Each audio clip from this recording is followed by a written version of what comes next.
देश की तस्वीर बदलने का काम नरेंद्र मोदी जी ने किया है। देश की समस्याओं का समाधान नरेंद्र मोदी जी ने किया है। और ये कांग्रेस के लोग बोलते थे कि मंदिर वहीं बनाएंगे, तारीख नहीं बताएंगे। भाइयों, मुझे गर्व है ऐसे प्रधानमंत्री के ऊपर कि मंदिर वहीं बनाएंगे 22 जनवरी को भगवान श्री राम के प्राण प्रतिष्ठा भी कराएंगे। यह गजब का काम यह नरेंद्र मोदी जी ने किया है। भाइयों, ये बोलते थे ये कांग्रेस के लोग, कांग्रेस के उच्च पदाधिकारी, भाइयों 56 एडवोकेट सीनियर सुप्रीम कोर्ट के लेकर के चीफ जस्टिस के सामने चले गए और कहने लगे कि राम मंदिर का फैसला मत दे देना, नहीं तो देश के अंदर बड़ा खून की नदियां बह जाएंगी। अरे भगवान श्री राम का मंदिर, अरे अटल बिहारी वाजपेयी जी, मुझे ध्यान में है, मैं आपको बताना चाहता हूं, अटल जी इंडोनेशिया में गए। इंडोनेशिया मुस्लिम कंट्री है, आज भी वहां भगवान श्री राम की रामलीला होती है। भगवान श्री राम के अनुसरण करते हैं, उसको मानते हैं। और अटल जी जब रामलीला को देखने के वहां के विदेश मंत्री लेकर के गए, अटल जी ने उनको पूछा कि एक्सीलेंसी ये क्या है। वहां के विदेश मंत्री अटल जी को कहने लगे कि अटल जी आप जानते नहीं, ये राम है, ये लक्ष्मण है, ये सीता है, ये हनुमान है। अटल जी कहने लगे कि मैं जानता हूं।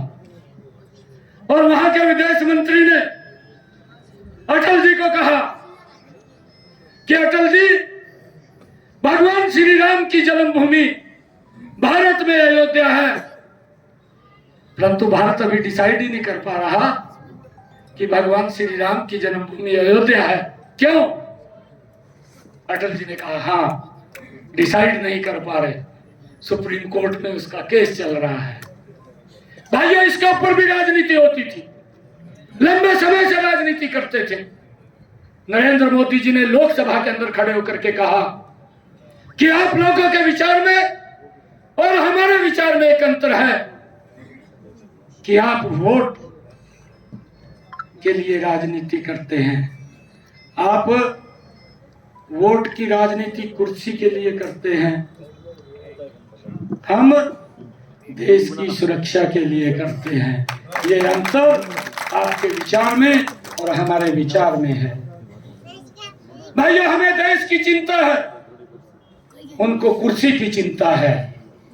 वो कुर्सी के लिए वोट मांगते हैं, हम देश के लिए वोट मांगते हैं। ये हमारा विचार और उन लोगों के विचार के अंदर अंतर है। और भाइयों, आप लोगों ने देखा, चाहे धारा 370 की बात हो, कांग्रेस के लोग बोलते थे धारा 370 समाप्त नहीं कर सकते, अगर समाप्त कर दिए तो वहां के लोग खून खराबा हो जाएगा, कत्लेआम हो जाएगा। इस प्रकार की भाषा कांग्रेस के लोग बोलते थे। और भाइयों, वहां के क्षेत्रीय दल फारूक अब्दुल्ला साहब एक बात बोलते थे, उन्होंने प्रेस के अंदर भी कहा कि नरेंद्र मोदी की 7 पीढ़ियां भी आ जाएं, वो धारा 370 को समाप्त नहीं कर सकती। वहां की एक पीडीपी की नेता, उसने कहा नरेंद्र मोदी धारा 370 को समाप्त नहीं कर सकता, नहीं तो यहां आतंकवाद बढ़ जाएगा। भाइयों, जिस प्रकार की भाषा बोलते थे, कत्लेआम हो जाएगा, खून की नदियां बहा जाएंगी। भाइयों, ये नरेंद्र मोदी है। हमने तो अपनी आंखों से देखा है कि हमारे जो जवान अगर हमारी सुरक्षा के लिए भी वहां खड़े होते थे तो भाइयों उनके ऊपर भी पत्थरबाजी हो जाती थी। और किस प्रकार से हमारे आर्मी के जवानों को दबा करके रखा जाता था, अगर वो कोई गोली चलाते थे तो भाइयों उसके लिए इंक्वायरी बैठ जाती थी और उसको पूछा जाता था ये गोली क्यों चलाई है, कोर्ट मार्शल कर दिया जाता था और उसके कारण से पूरे देश के अंदर भय था।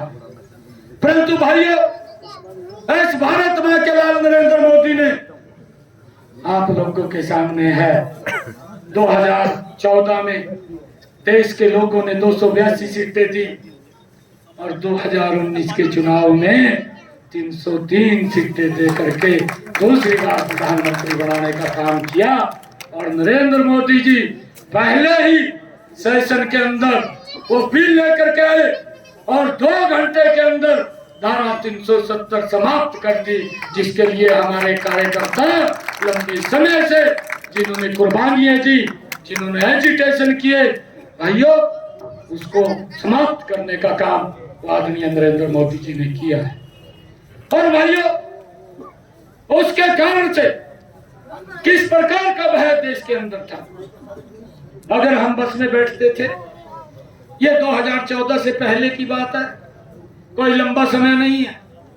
आप लोग देखिए, लंबा समय नहीं है, ये 2014 से पहले की बात है। अगर मुझे बस में मैं जाता था बैठ करके, सीट के ऊपर लिखा होता था कि अपनी सीट के नीचे, अपनी सीट के आजू बाजू आप देख लें कोई लावारिस वस्तु तो नहीं पड़ी जिसमें बम भी हो सका। भाइयों, इस प्रकार का भय बस में बैठते ही हो जाता था और वो सार्थक भी होता था। बस में गोला फट जाता था, ट्रेन में फट जाता था, भीड़ भाड़ वाले इलाके में फट जाता था, परंतु सरकार कुछ नहीं करती थी। और उसका कारण था कि हमारे नौजवान साथी अगर पाकिस्तान से गोली आती थी तो गोली भी का जवाब भी नहीं दे पाते थे।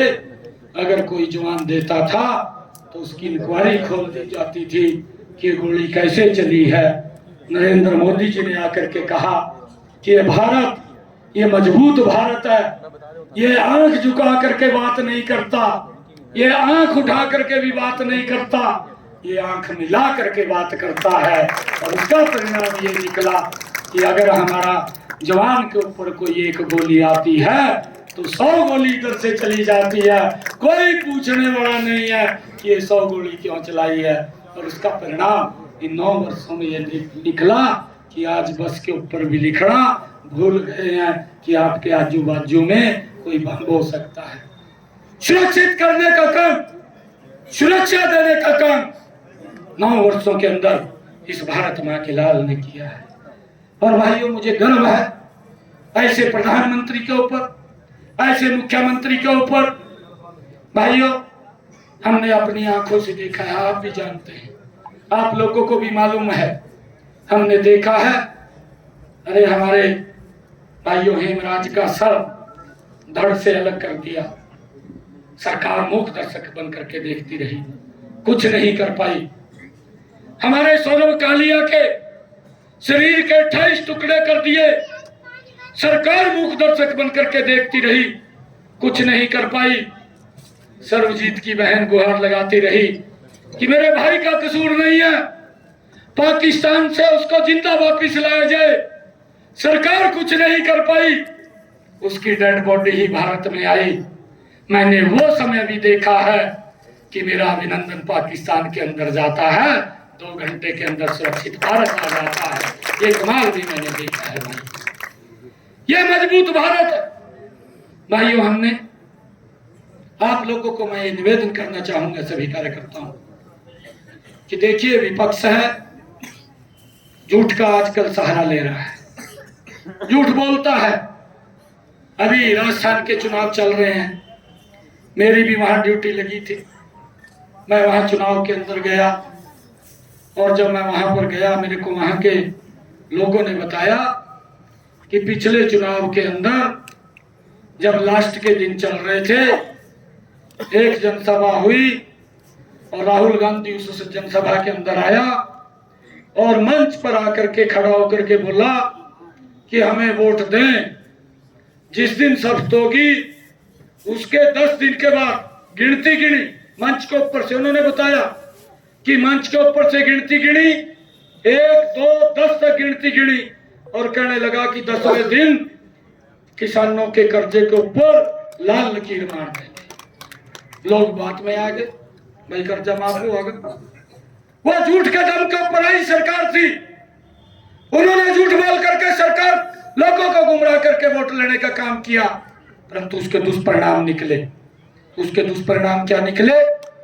भाई 4,500 किसानों ने राजस्थान के अंदर आपके पड़ोस में है, आप पूछ सकते हैं जाकर, वहां के लोगों ने बताया 4,500 किसानों ने आत्महत्याएं कर ली। 19,500 किसानों की जमीन कुर्क कर दी गई। एक कांग्रेस ने एक झूठ बोला, उसका दुष्परिणाम समाज के ऊपर पड़ा, समाज से प्रदेश के ऊपर पड़ा। भाई इस झूठ से भारतीय जनता पार्टी का एक कार्यकर्ता कांग्रेस के सामने मजबूती से छाती खड़ी करके, भाइयों 56 इंच का सीना करके कांग्रेस के सामने खड़ा होना पड़ेगा। अगर कोई भी कांग्रेस का व्यक्ति आकर के झूठ बोलता है, आपके प्रधानमंत्री ने, आपके मुख्यमंत्री ने भाइयों इतने काम किए हैं, इतनी सुविधाएं दी है, आज 5 लाख रुपए तक का अधिकार गरीब व्यक्ति को दिया है, वो सिर ऊंचा करके इलाज करा सकता है। भाइयों ये आपकी सरकार ने काम किए हैं। आप उस झूठ का पर्दाफाश, उसको रोकने के लिए एक दीवार बन करके मेरा कार्यकर्ता खड़ा हो जाएगा और कांग्रेस के झूठ को नहीं चलने देगा। भाइयों आने वाले 2024 के चुनाव में भारतीय जनता पार्टी का एक एक कार्यकर्ता, जो नरेंद्र मोदी जी ने काम किए, बहुत काम किए हैं भाइयों, अगर उनकी चर्चा करूंगा मैं 10 घंटे 12 घंटे मैं बिना रुके बोल सकता हूँ। एक एक योजना के ऊपर बोल सकता हूँ, एक एक योजना के बारे में बता सकता हूँ। समय का अभाव है, काफी लंबे समय से आप लोग बैठे हैं, क्योंकि काफी लोग जा भी चुके हैं, क्योंकि मैं 5 घंटे 4 घंटे की देरी से आप लोगों के बीच में, फिर भी मैं क्योंकि आप लोगों के बीच में एक बात कह रहा हूँ कि 2024 के अंदर एक एक कार्यकर्ता मजबूती से खड़ा होगा। आपकी सरकार ने काम किए हैं, विकास किया है। आज यहाँ से चंडीगढ़ जाने के लिए भाइयों आपको मात्र 3-3.5 घंटे लगते हैं, जहाँ 2014 से पहले यहाँ से चंडीगढ़ जाने में भी सुबह चलते थे, शाम को पहुंचते थे, इतना समय लगता था।